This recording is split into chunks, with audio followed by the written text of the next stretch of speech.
The Blues stroll to their 75th West London derby win and book a place in the Carabao Cup semi-final at the expense of Brentford.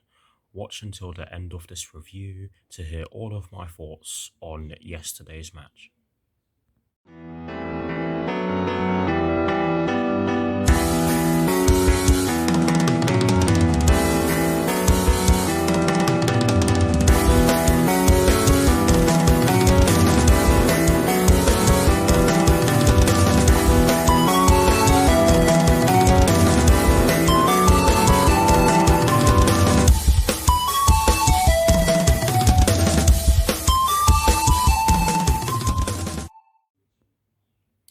Hello people, welcome to my channel, welcome to another video. This is my review of the match that took place yesterday evening in the Carabao Cup quarter-final at the Brentford Community Stadium between Brentford and Chelsea, which Chelsea ended up winning by 2-0. So what I'm going to do for you guys in this review is that firstly, I will run you through the lineup that was fielded by Thomas Tuchel at the start of the match. I will then be giving you guys my thoughts on the match, and as always, I'll be breaking it down into the first half and the second half. And in addition to this, I'll be giving you guys the positives and the negatives that I took from the match. And lastly, I'll be giving you guys my thoughts on our upcoming Premier League match that will hopefully be taking place this Sunday at Villa Park against Aston Villa with kickoff at 5:30 p.m. UK time. So without further ado, let's get straight into it. So we begin by talking about the lineup that was fielded at the start of the match against Brentford. And as always, we're going to start off by talking about the formation that was chosen. It was a slightly different formation to the formation that we normally go with. And what I mean is that instead of a 3-4-3, it was a 3-4-1-2. So the front three was slightly different in terms of its shape. But in terms of the personnel that was fielded, we went with Kepa in goal. The back three from right to left was Cesar Azpilicueta in the right centre-back position, Trevor Chalobah in the centre of the back three, with Malang Sarr in the left centre-back position. The midfield four just behind the number 10. I'm just going to read it as a flat four and then read the one in front of the four. So in terms of the flat four, it was Xavier Simons in the right wing-back position, Mateo Kovacic and Saul Niguez in the two central midfield positions, with Marcos Alonso in the left wing-back position. Just ahead of them in the number 10 position, it was Ross Barkley, and in the two up front, it was Jude Soonsup-Bell and Harvey Vale. So that is the lineup that Thomas Tuchel fielded at the start of yesterday's Carabao Cup quarter-final against Brentford. Now, in terms of my thoughts on the match, and yes, we are going to begin by talking about the first half. I have to say that we made a great start to the match. We were moving the ball about really well. We were getting stuck in and being physical. We did not allow Brentford time on the ball or too much time on the ball. We were doing everything right except create good chances, because in the first 10 minutes, I felt as though we did everything right except create good chances. But I did feel as though we had the better of the opening exchanges. After that, after the first 10 minutes, I did feel as though Brentford grew into the game and caused us a few problems. They did get in behind us on a few occasions where they were able to generate some good chances or at least get into good positions.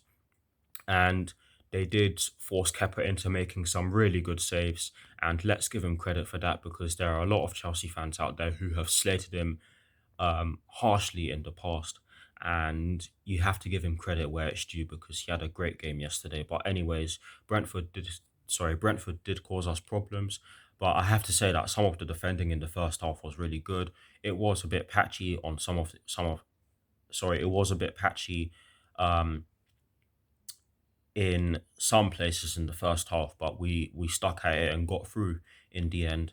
But overall, now before I summarize, I have to say that we did have a great chance in the dying embers of the first half, and it came through Harvey Vale, I think it was.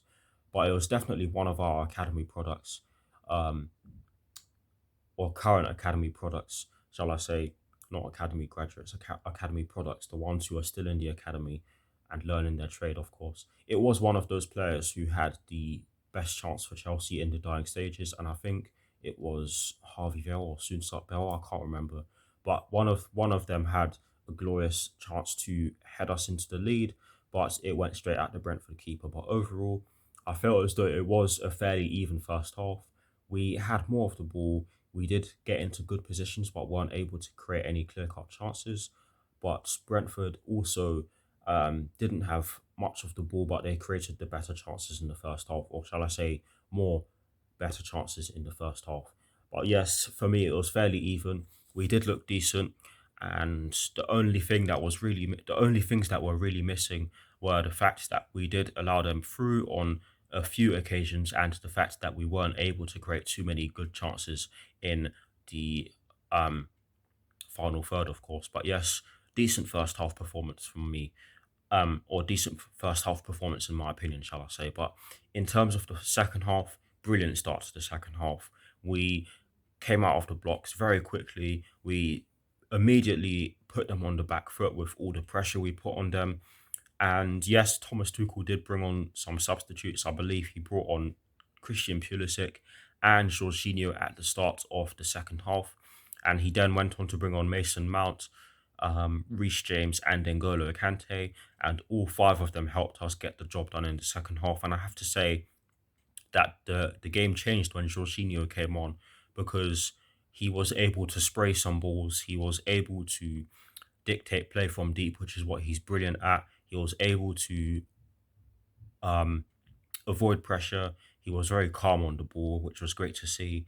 And we just kept at it until we got the goal. And yes, slightly fortuitous in the fact that it was an own goal, but we fully deserved it for the way we controlled the game in the second half. Brilliant build-up play from Aspilicueta, Kante, and James. And that ball from Reece James was absolutely majestic. Yes, Pontus Jansson did do the right thing in trying to deal with that cross, but it's just a shame that he was facing his goal, because had he been facing the opposite way, that would not have happened. But yes, it was some great build-up play from the three or four mentioned players for Chelsea, of course, and unfortunate on Brentford's part that it ended in an own goal, but we did deserve the goal. And 5 minutes after that, we get the decisive goal that was scored by Jorginho from the penalty spot. And it was a definite penalty. Christian Pulisic got tripped by their goalkeeper. Sorry. And Jorginho stepped up because, of course, he was on the pitch at the time. And he is our main penalty taker when he is on the pitch, of course. And sent the keeper the wrong way using his triple jump method, and it gave us a deserved win. Overall, I've just said it, it was a deserved win. In the end, it was a solid performance, a great performance, and I was not expecting it because of the very fact that we had to play quite a few players who aren't normally in the first team, but this will give the academy products, or the players that are currently playing in the academy, some experience, and they will have gotten quite a bit of experience because it's Thomas Tuchel. He is someone who likes to he is someone who likes to draw players in a certain way, and you can tell that the academy players were you can tell that they were happy because of the way they played. You can tell that they would have gotten a lot of experience by the very fact that they didn't play the whole game, in the sense that they weren't forced to do so, if that made any sort of sense. But yes, it was a great performance overall. And in terms of the positives and the negatives, three positives, no negatives. The first positive that I took is that we controlled large parts of the game and stopped them from creating chances, especially in the second half. And the last bit applied to the second half, or applies to the second half, shall I say. Um, Honestly, we really restricted the amount of chances they could create in the second half, and that is testament to the way we defended. But that's the first positive. The second positive that I took from the match is the fact that the academy players had a decent game before they were substituted. I felt as though Xavier Simmons, yes, a lot of the Brentford attacks were coming down his side for obvious reasons, but I felt as though he had a decent game. He didn't do too badly. He got stuck in on a couple of occasions. He didn't bomb forward as much as we would have hoped, but he is a natural defensive midfielder, so that is understandable.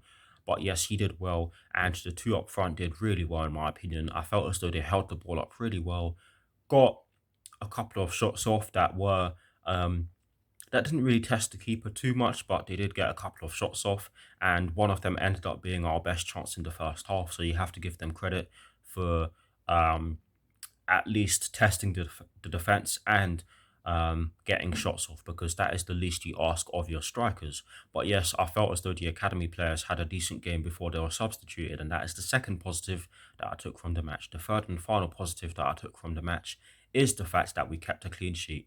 And again, Kepa deserves a lot of credit for his performance yesterday because he was brilliant. He made some great saves. I felt as though his distribution was really good as well.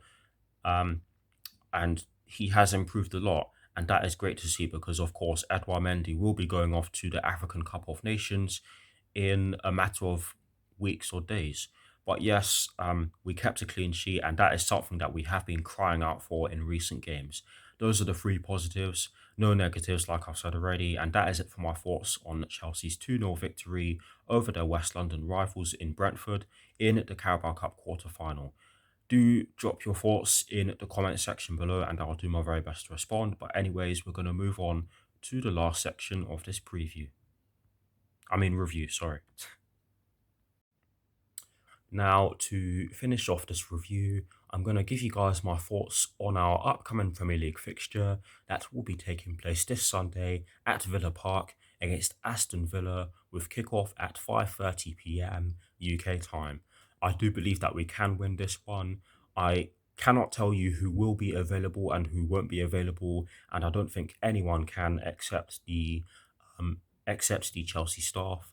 But hopefully, we have some more players in our squad. Hopefully, they are able to start and hopefully, they are able to play at a high level. Um, it won't be easy. Aston Villa are a great side and have been performing really well under Steven Gerrard so far, so we will definitely have to be at it. Villa Park is never an easy place to go to, but like I said already, I do believe that we can get the job done, especially after yesterday's performance with a depleted squad. But yes, that's it for this review. That's it for my thoughts on our upcoming fixture against Aston Villa that will be taking place on Boxing Day. I hope you all enjoyed this review. West London belongs to Chelsea. I'll get that one in there before I go, and I'll see you all very soon. Come on, you Blues. Come on, Thomas Tuchel, and peace.